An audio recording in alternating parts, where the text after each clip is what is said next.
Hadi böcek yiyelim ya. Yani bu deli cesareti nerede? Ben eğer sadece şu ikisinden birisini dersen yerim. O tarafa gel, o tarafa gel. Tutarken bile korkuyorum.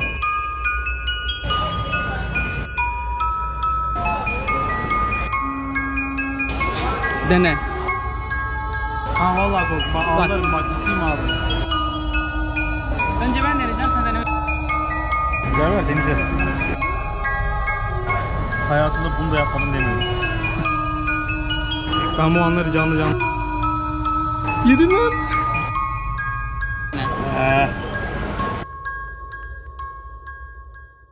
Hadi videoyu burada açalım bence. Tamam ikili de yapalım. Beni alma ya. Senle birlikte, hep birlikte. Beni alma. Ben bir şey konuşmayacağım ama. Bir şey konuşmayacağım. Tamam sen onu hallet. Tamam Vatorum hadi. Ben Enes Batur.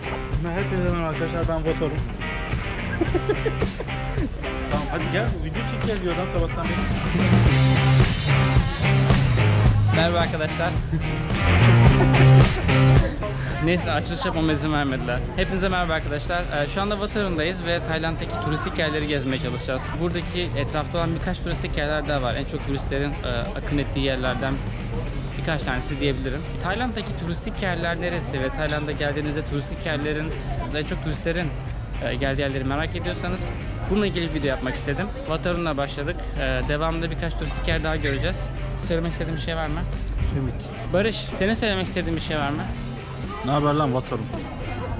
Hadi başlayalım. Vatların Tapınağı'na sadece 50 baht karşılığında giriş bileti alabilir ve etrafı gezebilirsiniz. Hakan'ın bununla ilgili size küçük bir yorumu var. Evet Hakan, sendeyiz. 50 bahta değer bir yer burası. 50 bahtlık yer burası. Evet 50 baht. Hatta burası 75 falan ama biz 50'ye. Bu tapınak 1768 yılında Grand Palace Nehri'nin diğer ucuna taşınmadan önce Kral Taksin tarafından tasarruf edilmiş. Bazı kaynaklarda ise yani çok eski tarihlerde Emerald Buda'nın evi olarak da geçtiği söyleniyor. Merkez saldırısı 3. Roma döneminde yani 1824 ve 1851 yıllarından bu yana Tayland'ın en çok ziyaret edilen yerlerinden biri olarak biliniyor. Ayrıca Kral 3. Rama özel olarak güneş ışığında parlaması için dekorasyonun tamamını porselen olarak değiştirmiş. Buranın etrafında bunun gibi görebileceğiniz 4 farklı kule ve tapınağında olduğunu belirtmek isterim. Hatta daha fazla diyebiliriz. Bence bu kadar tarihi bilgi yeter. Hadi biraz eğlenelim.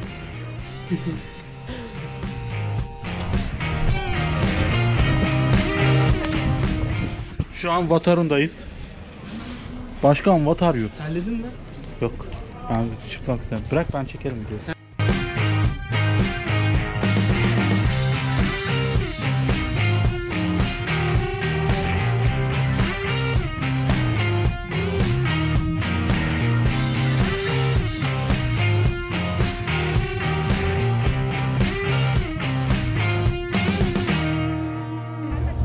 Burada biraz manzara izlemek istiyorlarmış. Ondan sonra bir sonraki durağa getireceğim onları.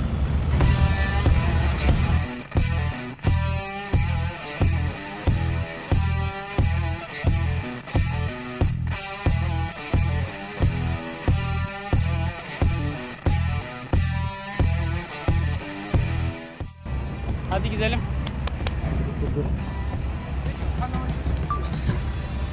Bu da küçük bir time-lapse olarak kalsın. Yani bu turistik yerlerin bu kadar kalabalık olduğunu söylemiştim. Bak sadece karşıya geçmek için bu kadar kişiyi beklemek zorundayım. Onların Japon olduğunu nereden biliyorsun? Çinli olabilirler mi? Ne? Çinli. Japon. Ama Japonla Çinlilerin arasında fark var ya. Çinliler mi çekikli, Japon mu? Allah Allah. Bence ikisi de çekik. Bence ya. ikisi de- ikisi de Avrupalı onlar. Bence ikisi de Koreli. Bence ikisi de Avrupalı. Bence hepsi Koreli.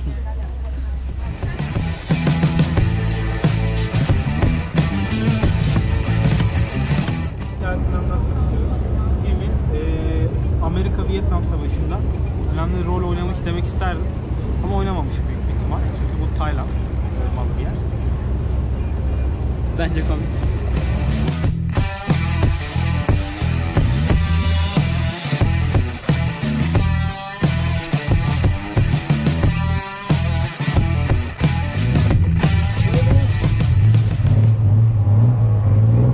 Buranın en popüler ulaşım araçlarından bir tanesi olan Tuk-Tuk'a bindik şu anda. Wat Po'dan Chinatown'a gidiyoruz. Ve sadece bulunduğumuz noktadan gideceğimiz yere 100 bahtte anlaştık. Normalde 300 baht dedi. Ama 300 bahte kadar indirim yapmasını istedik ki yani normalde takside çok daha ucuz ama sadece bu daha eğlenceli olduğu için bilmek istedik. Bayağı eğlenceli. Düşecek diye çok korkuyorum. Chinatown'da görüşürüz.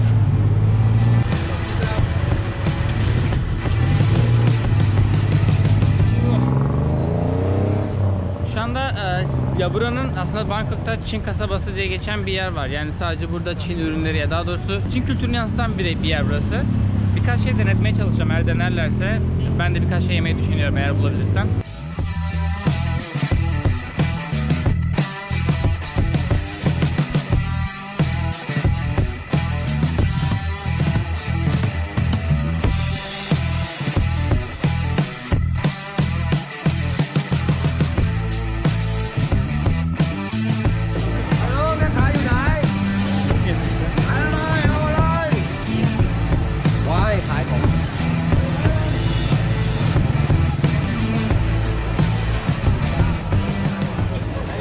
Hadi bunlardan yiyelim ya.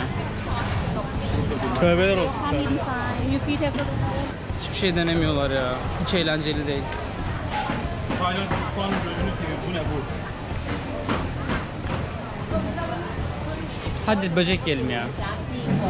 Hadi böcek yiyelim. Hakan. Sendeki bu deli cesareti nereden Bir geliyor? şey söyleyeyim mi? Hadi yiyelim ya. Denemez misin? Hadi yiyelim ya. Paket yapıyorlarsa Türkiye'ye gidelim. Hayır yiyelim. Sadece böyle bir tane tadımlık alalım. Ben eğer sadece şu ikisinden birisini dersen yerim. Tamam bu ikisinden birisini, ikisini de deneyelim. Onu da deneyim. Sen yedin mi? Ben yemem, yedim. ben yemem. Vallahi yok yok. Hadi deneyelim. Bana bir tane böyle su bulursan söz deneyeceğim. Bana hiçbir şey bulma, ben Ben deneyeceğim. Seni Deneyeceksin değil mi? söz veriyorum. Barış. Gelince su alalım o zaman. Ki hani o çok midem bulanırsa direkt şey yapmayayım diye, anladın mı? Kanka çok kötü bir tadı yok yemin Tadı yok ediyorum. biliyorum da bir işimizi garanti alalım. Bir su bulalım bana. Tamam Hakan hadi bir su alalım sonra şu böceklerden yemeğe gelelim. Sen de yakan ne olacak? Ağlıyor. Hakan Vallahi ağlıyorum şu an. Gerçekten ağlıyorum hani. biz yiyeceğiz ya. Sen yer misin? Yiyorum. Hadi o zaman. Bakalım.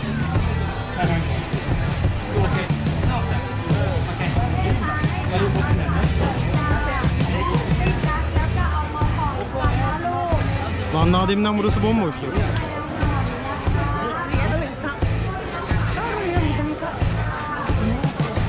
Sesinizi almıyor Zafer muhtemelen. Ne bir şey olmaz. O tarafa gel o tarafa gel. Kanka bunu başımı tutsana bir. Tutarken bile korkuyorum. Kanka bak bu ciddi söylüyorum kötü. İpek böceği. Ne? İpek. Önce ben deneyeceğim sen denemek istemiyorsan. Evet. Ver deneyeceğiz. Bir, çok kötü bir tadı yok hadi. Önce dur. Ben bu anları canlı canlı yaşamak istiyorum. Yedin lan. Evet. Bizden kötü değil. Hayatımda bunu da yapmadım demiyorum. Onun ne olduğunu düşünme. Ne olduğunu düşünme. Böcek. Yani böyle Gerçekten beklediğin kadar kötü değil. değil. Değil mi? Solucan herhalde burada. İpek böceği mi yedin, solucan mı? Bir kere daha yemeyeceğim tabii. Nasıl yani? Bitireceğiz bunları. Geç onu, ben tadına bakacağım dedim, baktım.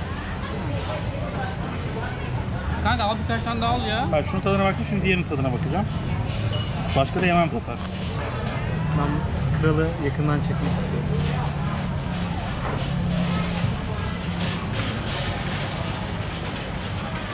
Hepsini öyle yarım yok. Sen bayağı yiyorsun ha. Gerçekten kötü bir tadı yok. Kötü bir tadı yok bak ciddi söylüyorum ya. Abi abarttığınız kadar kötü bir tadı yok. Dene kanka ne olacak bak sadece bir tane. Kötü mü Barış? Düşününce mide bulanıyor. Ne olduğunu düşününce midem bulanıyor. Gayet çekirdekli bir tadı var.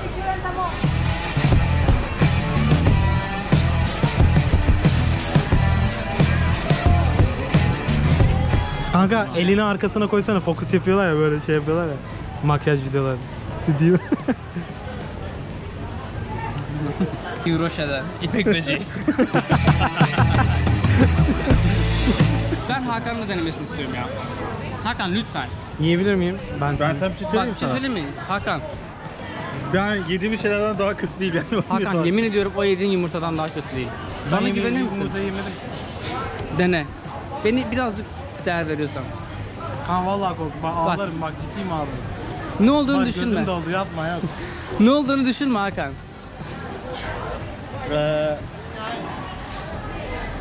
Kanka yiyecek misin yemeyecek misin? Yemeyeceğim. Ben bitireceğim çünkü. Ben istemiyorum. Bitir bitir. Tamam, Çünkü bana- afiyet olsun. Ben Hakan. yedim de geldim. Yemiyor ya. Ona Çok ben sağ ol. yedim de geldim. Buna ilginç bir şey. Neyse. En azından denemiş olduk ve gerçekten söylüyorum. Abartıldığı kadar kötü bir tadı yok. Yani açık net söylüyorum. Tayland'a gelirseniz bence deneyin. Ben şey taraftarıyım abi. Eğer bir ülkeye gidiyorsan, herhangi bir yeri geziyorsan sadece yani Tayland ya da başka bir ülke olmasına gerek yok. O ülkenin kendi kültürüne ait olan her şeyini deneyebilirsin. Ya çoğu insanın bunu yediğini gördüm. Yani bu bilmiyorum bizim kültürümüzde tam kabul edilebilir bir şey değil ya da kötü olabilir ya da tadının kötü olduğunu düşünüyor olabilirsiniz. Ama gerçekten değil.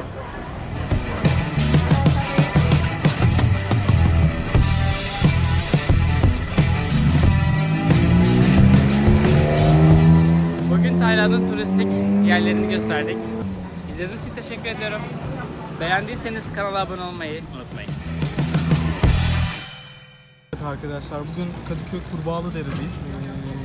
Biraz boş bir maç yok. Bu da Kurbağalı Dere'nin Bence kurbağası. varak. Barak.